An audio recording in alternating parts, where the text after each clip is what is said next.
I worked at a hotel in Italy where an American guest called the front desk in a panic. He said, "My toilet is broken.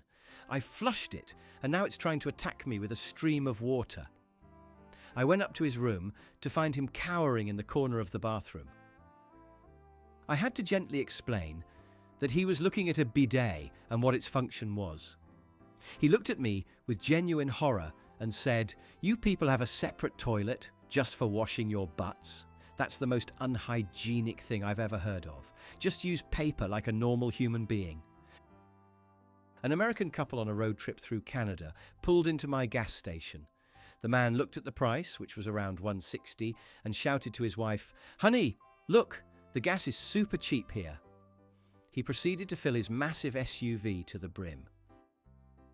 When he came inside to pay and the total was over $120, his face went pale. "There must be a mistake," he insisted. I explained the price was per litre, not per gallon. He threw his hands up and said, "A litre? What the hell is a litre? That's a scam. You're deliberately tricking Americans with your fake measurements." While I was studying in London, an American classmate of mine was genuinely confused about the monarchy.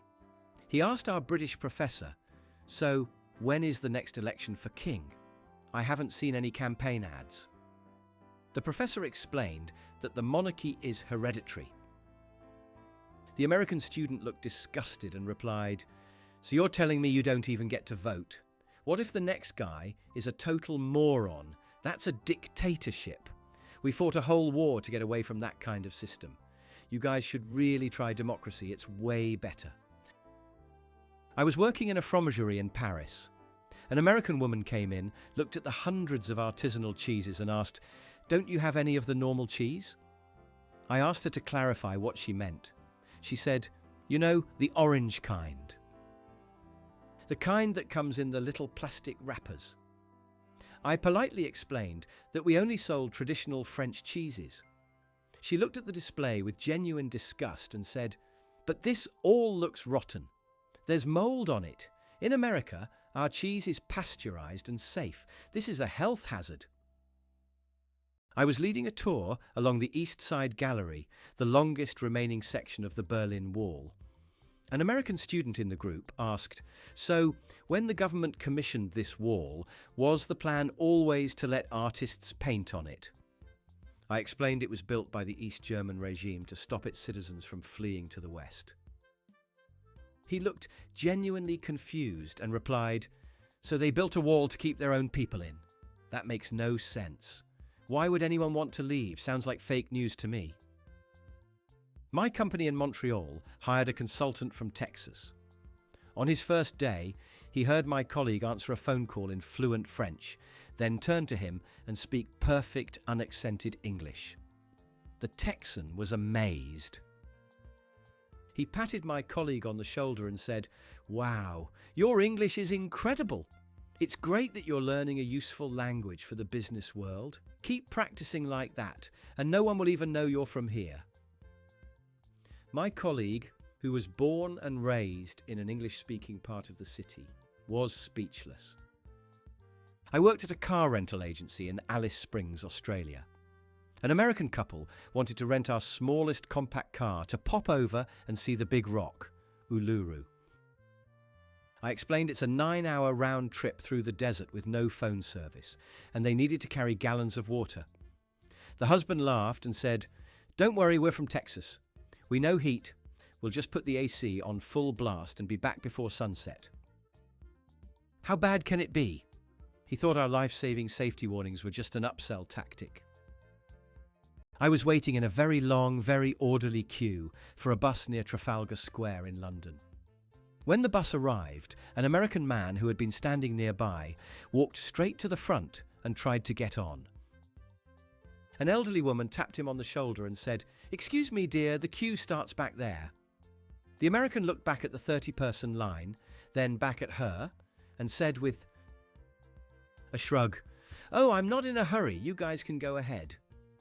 He genuinely thought the queue was just a group of people who had coincidentally decided to stand in a neat line together.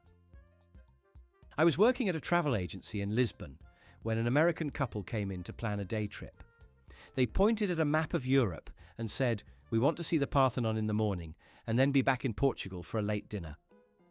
I stared at them, confused, and explained that Athens is in Greece, over 2,000 miles away. The husband scoffed and said, "Don't be ridiculous. They're both in Europe, aren't they? How far apart can they be? Can't we just get a high-speed train or an Uber?"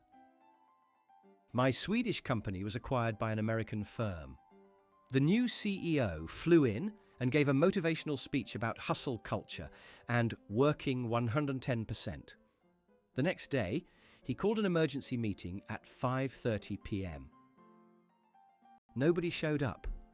He was furious until HR explained that in Sweden, the workday ends at 5 p.m. and work-life balance is legally protected. He called it the most anti-success business model he had ever seen. I was guiding a tour at the Normandy American Cemetery. A visitor from the States, looking out over the thousands of white crosses, asked me in all sincerity, "This is very moving, but where is the cemetery for the other side?" The Germans. It seems biased to only honour the winners. In America, we believe in hearing both sides of the story. I was so stunned I couldn't even form a response. An American tourist in a Madrid tapas bar was getting visibly angry. He called me over and said, "I've ordered 5 different things, and you keep bringing me these tiny little plates. Are these free samples? When is the actual food coming out? I'm starving. I want a real American-sized portion, not this dollhouse dinner." He thought tapas were the appetizers for a main course that never arrived. My friend in Tokyo works at a high-end department store. An American woman tried to haggle over the price of a designer handbag. The staff politely but firmly explained that the price was fixed. She got indignant and said, "Everything is negotiable. I'm a paying customer. Don't you people understand basic business? You're supposed to meet me in the middle. This is just terrible customer service. I could get a better deal online from a real company." I overheard this at a cafe in Vienna. An American was complaining to his wife about the coffee. I asked for a large coffee, and they gave me this tiny cup of black sludge. "I can't drink this. I'm going to go find a Starbucks so I can get a real venti caramel frappuccino. At least they know how to make coffee properly. These Europeans are so behind the times, it's honestly sad." A guest at the Irish hotel I worked at called the front desk to complain about his room key. He said, "My key card isn't working. I keep swiping it, but the light just flashes red." I went up to his room and saw him trying to swipe his credit card in the door lock. When I pointed out his mistake, he wasn't embarrassed. He just said, "Well, they look almost the same. They should make them more different. It's a design flaw." During a tour of Iceland, a tourist kept asking me when we were going to see the Northern Lights. I explained it's a natural phenomenon, dependent on solar activity and clear skies. After waiting for an hour in the cold, she came up to me and said, "This is ridiculous. Can't you just call someone and tell them to turn it on? We paid good money for this tour. In Vegas, the shows start on time. This is very unprofessional." An American manager transferred to our office in India insisted on having a team-building barbecue. He was shocked when half the team, who were Hindu, explained they couldn't eat the beef burgers he was planning.